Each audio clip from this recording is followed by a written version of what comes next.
Sziasztok! Andrew vagyok ismét. Elérkeztünk a tényleges második epizódunkhoz, ez pedig nem foglalkozik mással, csak is az agency-kkel.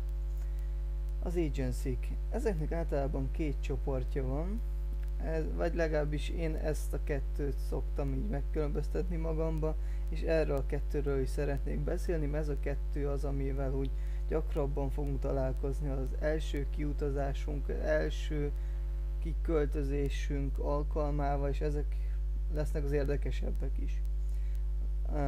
Az első csoportja azok a job agency-k, a második pedig a house agency-k. Nézzük ezt a job agency-ket.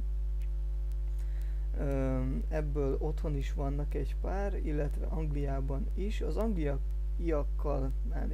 angliaiakkal nem foglalkoznék, mert azokból nem ismerek sokat, konkrétan azt az egyet, aminél vagyunk. Azzal nagyjából meg vagyok elégedve, mondjuk.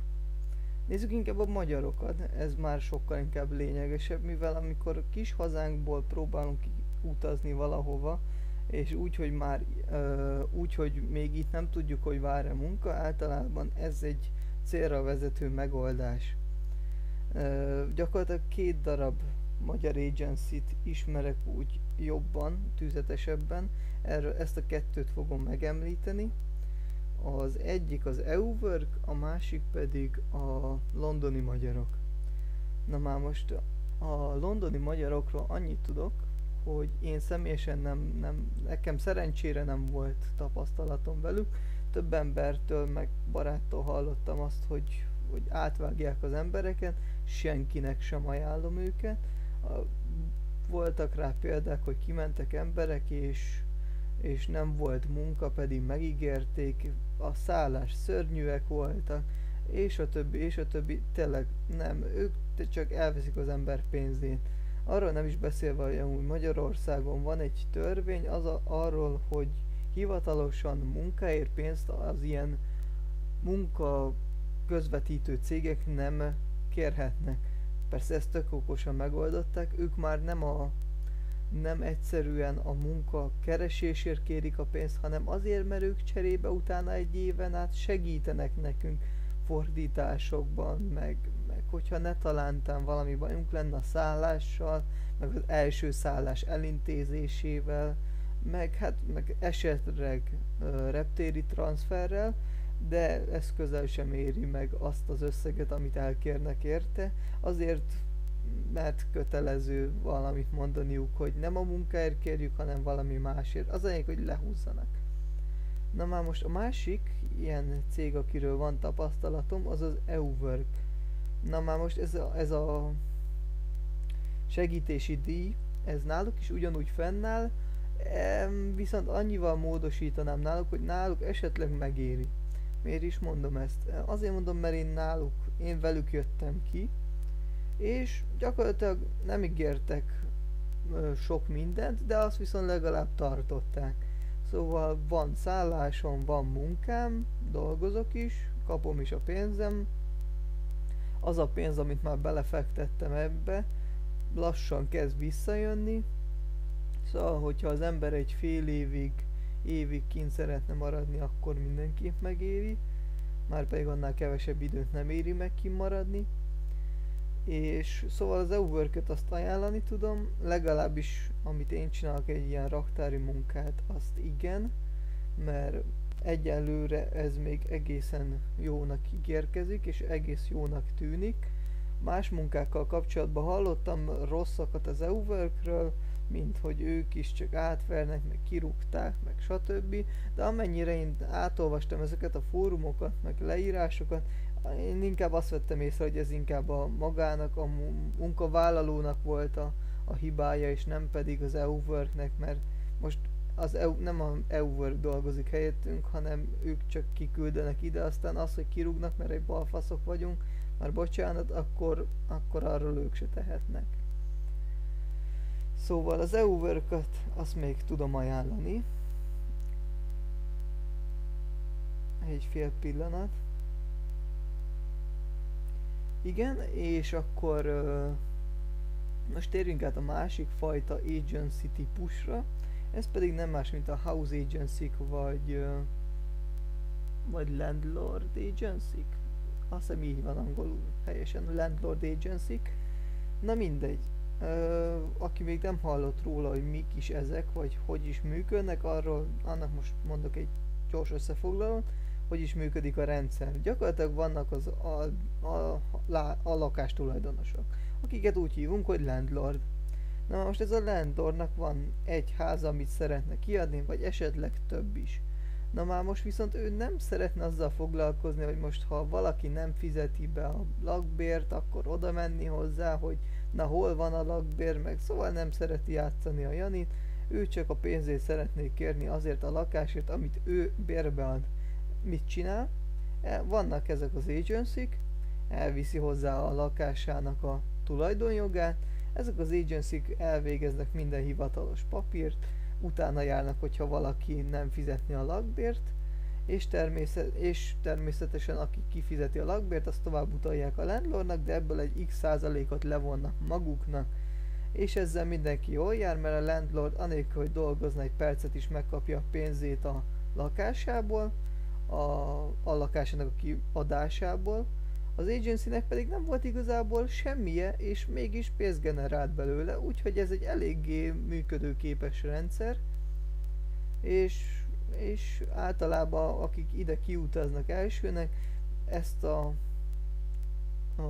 lakhatási módot választják elsőképpen, mert hogy ezt lehet a leghamarabb elintézni, és viszont ezek a legolcsóbbak.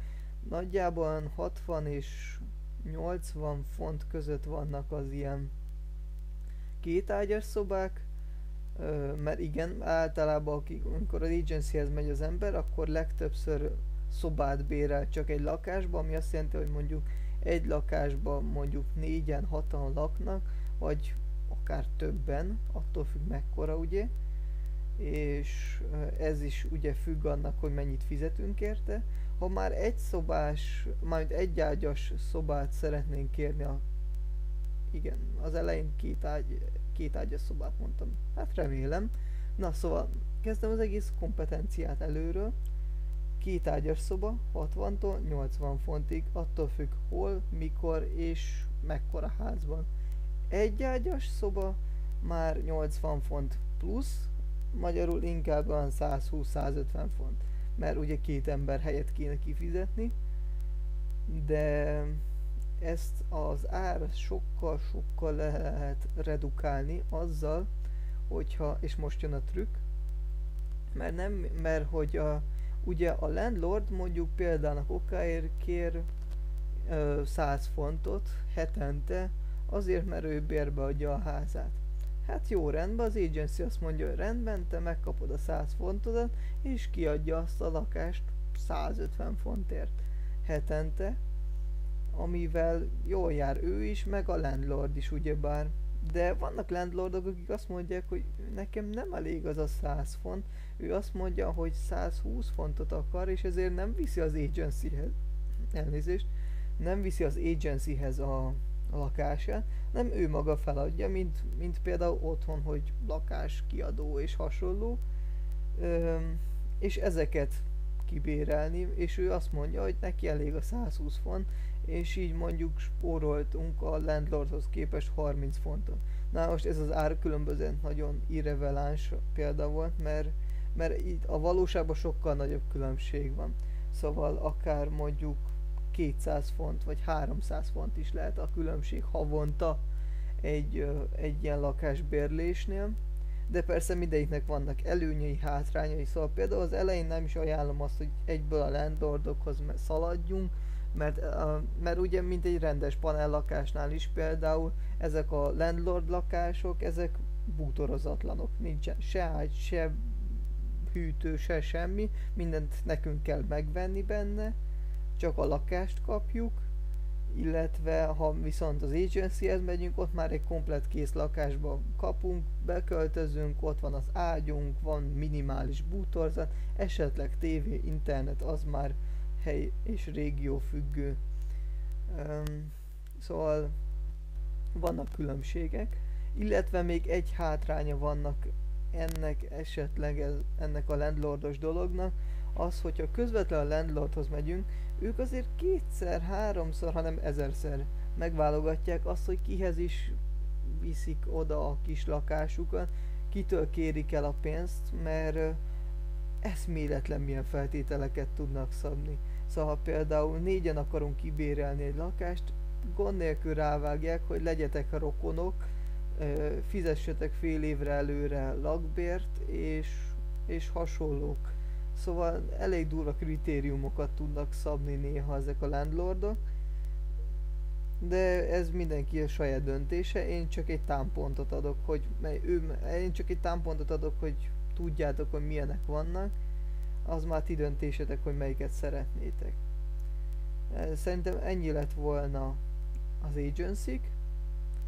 Pár nap múlva folytatjuk, még nem tudom mivel, addig kitalálom. Addig is itt voltam, Andrew vagyok, sziasztok!